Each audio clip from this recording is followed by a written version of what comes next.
这是第2次使用 SEL-7400G2 这一支镜头。这支镜头对于拍摄音乐来说是食之无味，弃之可惜。在先前影片中，我把它拿去跟90微距比，好像有一些些那么的不公平啦。这一支镜头到底是长焦送你微距，还是微距送你长焦？对于我平常的拍摄而言，在拍摄应援上，它就是长焦，送你用不到的微距。在拍摄商品上，我会拿回我的90微距啦。在拍摄非运动的活动上，室外的话我会考虑，但室内我会选择大光圈定焦，再加上广角变焦镜。所以这支镜头对于我来说也是食之无味，弃之可惜。前提是这一颗镜头都是用租借的哦，它的价位大概是650新台币。如果要我花47980，完全不考虑购买。要可以带进场内的长焦，我可以选择腾龙7180 A065 或腾龙35150 A058 Sigma 7200 f2.8， 价位也都差不多啊，或更低。以下所有的评论都是依照拍摄应援或选手的情境下，其他的情境不讨论。这支镜头最大的优势我会说焦段、重量、all time DNF。 焦段拍摄应援本来就是要比谁的焦段比较长比较远，越远越好，可以把女孩们占满整个感光元件。重量794公克，大概指数不是恒定光圈的腾龙28200 SEL-24240， 不讨论它啦，它是一个弃子。Full Time DNF 一开始我是想要给画质啦，但我觉得它真的就比上不足比下有余啊。但这价格对于这个画质，我决定把 Full Time DNF 移到前面。Full Time DNF 就是在拍摄球员的时候 AFC 对焦一直对到网子，这时你只要转一下对焦环到更远， AFC 就会粘到正确的目标物。那缺点就是价格内边角。价格虽说永远不是价格的问题，是我的问题，但是跟上一代当初的定价就超过 10%， 这物价通膨的也太严重了吧。我是不清楚这10年 CPI 有没有超过 10% 啦，但我是觉得这支的产品经理可以下台一鞠躬了。加了几个如碧玺的功能，换了产地，然后加价，哇，超棒。内变焦镜身长度从 175mm 缩短至 149mm， 长度缩小就只是比较好收纳，但会用这支镜头的人会在意收纳问题吗？内变焦镜头目前有 SEL-7400G Max 2、 尼康 Z 的7400 f2.8， 然后还有 Sigma 7400 f2.8。 进入拍摄的应援实测前，我想先插播 Shut Up to 讯息，分享应援辛酸史，让球迷能够设身处地，也能够换位思考。天母棒球场拍摄的这一天是大叔干一杯主题日，显而易见就是要拎啊拎啊拎，但我都把游戏得到兑换券送给认识的球迷。诚如大家所见，7200mm只能乖乖去拍舞台上的活动。在这里先跟大家报告，这支影片几乎都有使用追踪 AF 对焦，机身版本 V1.0.1， 请大家安心观看，如果有设置上的问题再说啦。这次的篇幅比较短，直接以比赛前、比赛中作为主要区分。那正片就开始咯。赛前拍摄，定点的练习拍摄王耀礼没有触发到人脸对焦，我认为合情合理啦，毕竟是背对镜头。但拍摄陈伟豪机身又在调皮了，正脸直接面对镜头，还没有触发人脸对焦框。可以比较一下这一段影片，王英正脸都翻过去了，还给我直接抓到眼睛，真的完全问号。看来要正常对焦，是不是只有 Sony A93 才可以，是吧？这次也是熟悉的杜佳明，追踪 AF 在郭永维走过时直接跟错，但郭永维离开画面大概 0.5 秒的时间，又重新追回杜佳明。在没有其他人物的干扰下，追踪 AF 算是一个蛮可以信任的功能。接着可以看一下，如果按照平面拍摄 0.5 秒会抓回原本选取的对焦点，但动态拍摄这里却不会。与上一段的差异就是动态拍摄与平面拍摄嘛，还有一项是选取的点直接出画面。上一支是系统自己抓错，但实际对焦点还在画面内。体感上调整焦距时，有一定的几率会失焦几格。一开始我还天真以为是 Varifocal 或者是 Parfocal 的差别，比对一下官方的广告，使用 FX6 却没有这种问题。好吧 A74 洗睡咯。接着是大王王伯荣打击练习。其实我认真不知道 Sony 的对焦在想什么，萤幕上有对到焦绿色，结果笑死。请问是 UI 没有准备实焦的颜色，还是 RDS 没有串好，直接失败？季庆兰的连续拍摄，我已经忘记我有没有按到追踪 F， 那先当做没有比较好。13张拍摄，单张对焦失败，一张快门速度太慢，所以成功张数9张，9/12 ，75% 的成功率。这边补一张帅的近照啦。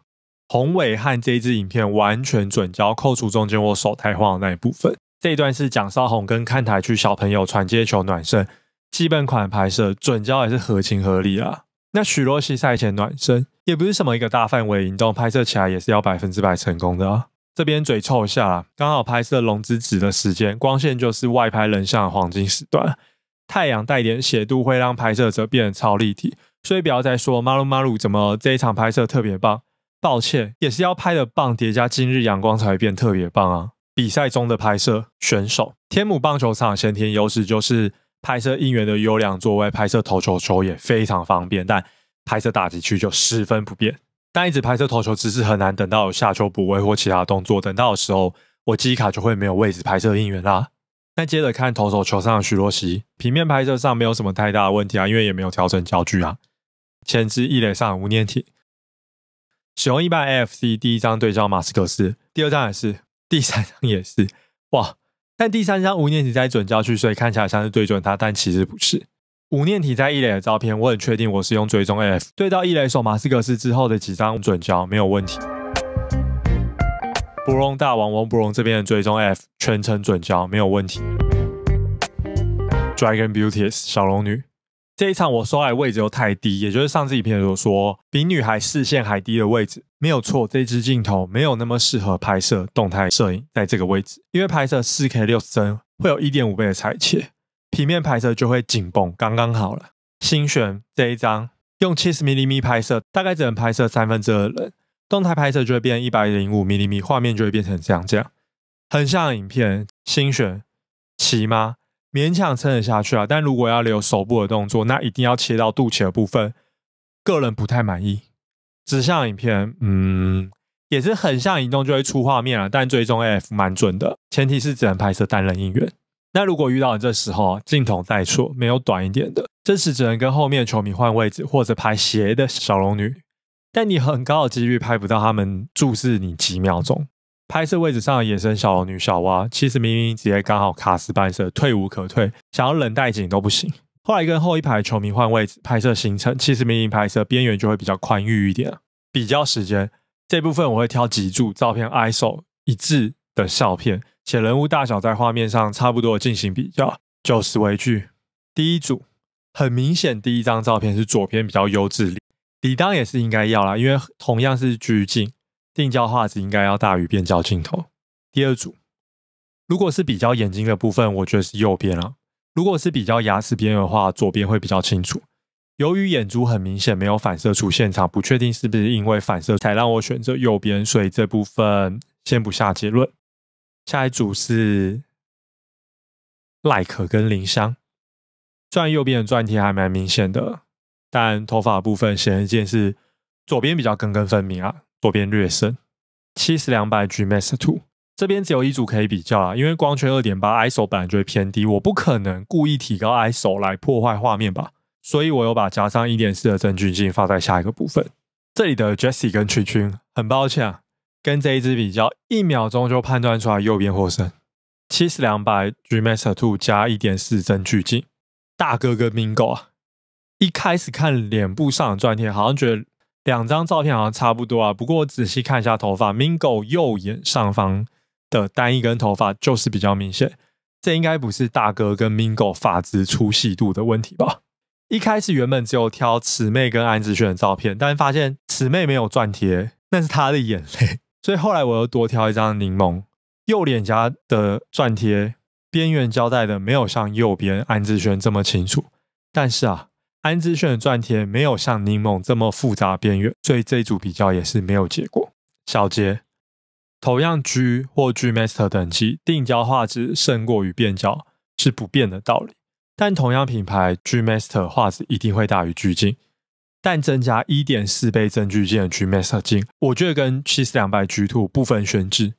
承接上支影片，如果硬要鸟谋，增距镜是有画质减损的，在我看来。总结，为什么我会说这支镜头是食之无味，弃之可惜？我觉得它的主推功能对于拍摄没有太大的帮助就是一个很平凡的长焦镜头。如果用这一颗镜头去拍摄应援，绝对可以，但你感受不到惊讶的地方，尤其是你花了一个不太美丽的价格购买。对于已经拥有球迷要卖掉换别支镜头，我也觉得没必要，因为这支镜头在拍摄一些需要 0.5 微距的时候，还是有它表现的地方但绝对不会是在棒球场上。那如果是要特地买这支镜头来拍摄应援，我觉得有更好的选择。后面放上这天拍摄的其他照片跟影片，就给你们慢慢观看，慢慢欣赏。